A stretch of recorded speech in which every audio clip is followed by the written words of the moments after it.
Hello everyone. When will Rahul Gandhi speak? Perhaps this is the most significant question in the political scenario of India today. And that's an amazing thing. Even 5 years ago, such a situation was unthinkable. All of us remember very vividly how sneering, contemptuous and dismissive the BJP circles were at the prospect of Rahul Gandhi speaking in the parliament. They all expected that Rahul will cut a sorry figure and that he would expose his weaknesses, which would then redound to the glory of Prime Minister Narendra Modi. But then the most unthinkable or the most unexpected happened. Rahul did speak, and when he spoke, it rattled the parliament. At least it rattled the ruling party. Today, the most amazing thing is the whole country is waiting to hear not what the Prime Minister has to say. The question is, when will Rahul speak? The most keenly awaited speech in India at the present time. Surprise of surprise, miracle of miracles, is the speech of Rahul Gandhi. I really cannot imagine such a complete turnabout as having taken place in the history of post-independent India, especially parliamentary proceedings. Indian Parliament has had several memorable, unforgettable stalwarts, but they all had their own niche.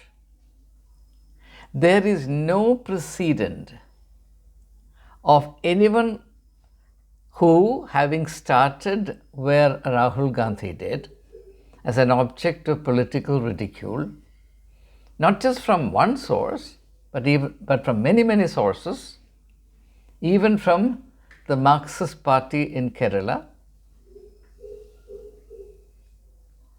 and then to have reached the present stature that Rahul Gandhi commands.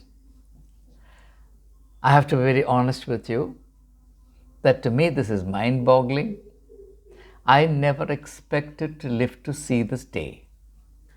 In fact, when Rahul Gandhi became the president of the International Congress, I wrote 2 or 3 articles expressing my skepticism about Rahul Gandhi's ability to provide effective leadership, which was so desperately needed at that time.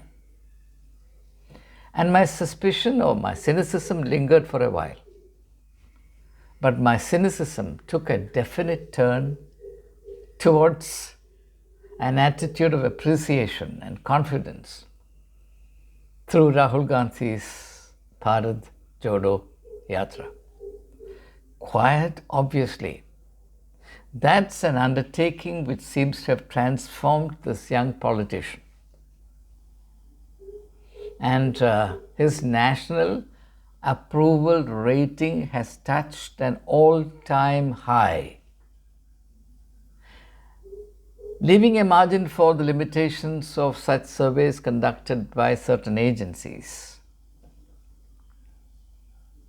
it's simply historic that Rahul Gandhi's national approval rating as a possible prime ministerial candidate has registered an increase of 15% on the 2013 level.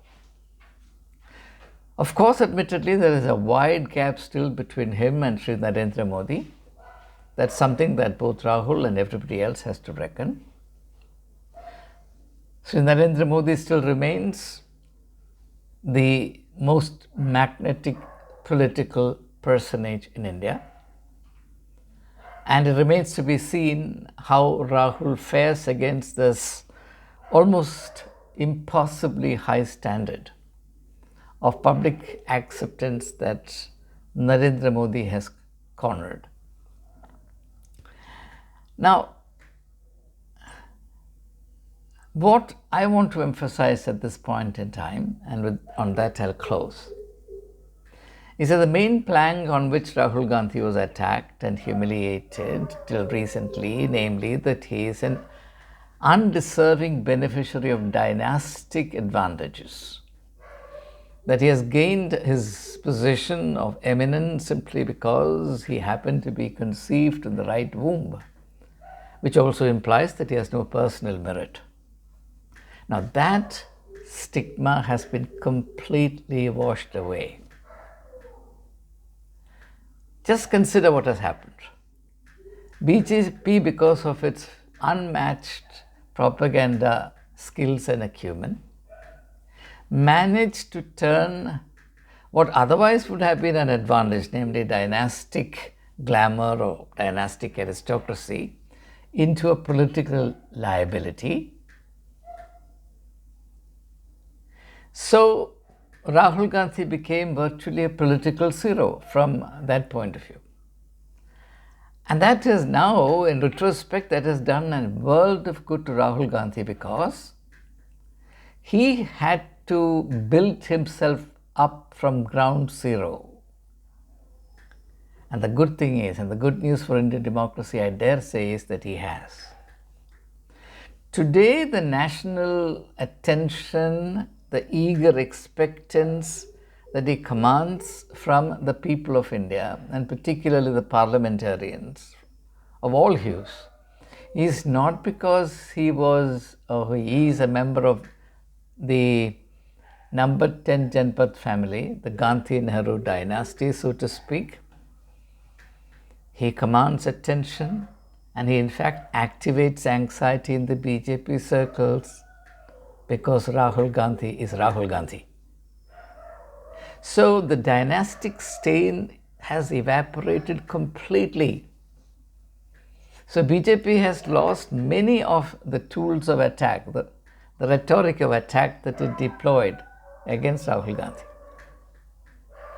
And as each day passes, the range of possible attack is now narrowing.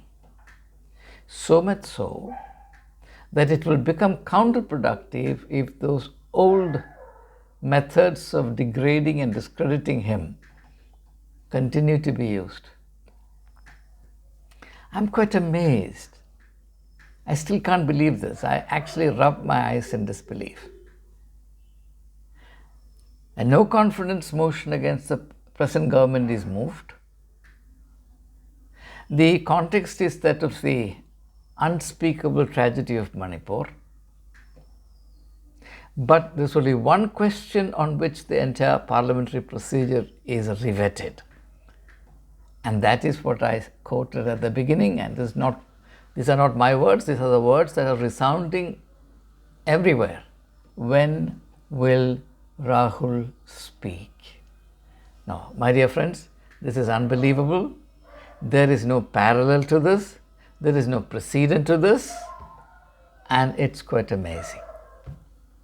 And I can see this personal transformation quite obviously in the way Rahul conducts himself. Today, he transmits the impression of being a deep and thinking person. There was something of that superficial or surface titillation about him. Today, when you look at him, he suggests, or he carries the aura of oceanic depth. It's enough that he simply sits there and his presence activates anxiety in certain quarters. Again, I have to emphasize this, I'm not a Rahul fan. If I'm anything at all, I'm a fan of Indian democracy. But as an observer of what's happening in contemporary India, I can tell you that this is unbelievable. truly unbelievable. I can understand something like this happening over a period of 30 years, 40 years. For this to happen in less than 6, 7 years, or even actually 5 years, is truly breathtaking. I can only wish and pray that this process continues, because unless and until we have an opposition leader of widely accepted stature and authority, the opposition parties, in spite of their well-meaning efforts to create a cohesive opposition, will lack stability, because when several parties come together, it needs a strong enough point of coherence. And BJP has been of late playing upon this issue that there is no point of coherence. These are incompatible, disparate parties. They have come together as opportunists, united only by a Modi hate. In such a context, such an argument or such an observation will carry weight given the background of all that has happened. And the main lacuna here is the absence of a leader of stature and substance who can command the instinctive trust and respect, confidence of all his colleagues, all the members of INDA, so that something like a coherent, stable, cohesive opposition is put up in the interest of preserving the authenticity and health of the Indian democracy. That's my prayer. I have no other interest. So anyway, I thought I would share this observation with you. I'm sure this has struck you even more clearly than it has occurred to me. So let's rejoice that good things are happening in our midst. Because something I know from history again, that is, when a certain process has reached a certain level of, shall I say, maturity or decadence, something begins somewhere else, perhaps in the most unexpected quarters, which then grows and blossoms as a remedial and corrective influence. And I think something like that is happening within the larger body of Indian democracy. And as I said in a previous video, in all likelihood, Rahul Gandhi, who 5 years ago seemed the least promising candidate to play this role, may well emerge as the linchpin around which opposition unity would be consolidated in the days ahead. And here I want to particularly salute the announcement already made by Sri Kharge as the President of the International Congress, that Sri Rahul Gandhi is not interested in becoming the Prime Minister of India. So personal ambition is now quite out of the way. He can do what he can and what he wants to do in order to shore up the sagging political destiny of India. And as a patriotic Indian, I wish him and all his colleagues the very best. I also want to place on record my respect for Sri Narendra Modi. He is a man of rare genius, tremendous abilities, and I only pray that the beneficial potential of the personal charismatic genius that he commands would be brought to bear on taking India forward. I also have the apprehension that if he allows himself to be held back because of ideological commitments, pulls and pressures, then in later times, he would have to look back on this period as a phase of wasted opportunities. I sincerely hope for his sake and for the sake of my country that it doesn't happen like that, and that his good potential, his ability to bring about something prodigiously good will be given free play, and that he will assume responsibility for the welfare of every Indian which is what the pledge that he has taken by the Constitution of India mandates. If he stays true and faithful to the pledge he has taken, the outcome can only be gloriously good, in which case the destiny of India will take a particular turn.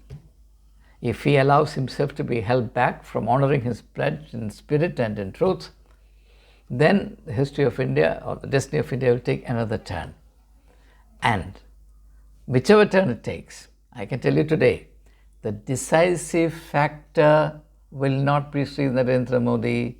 Mark my words, it will be Sri Rahul Gandhi. Just wait and see.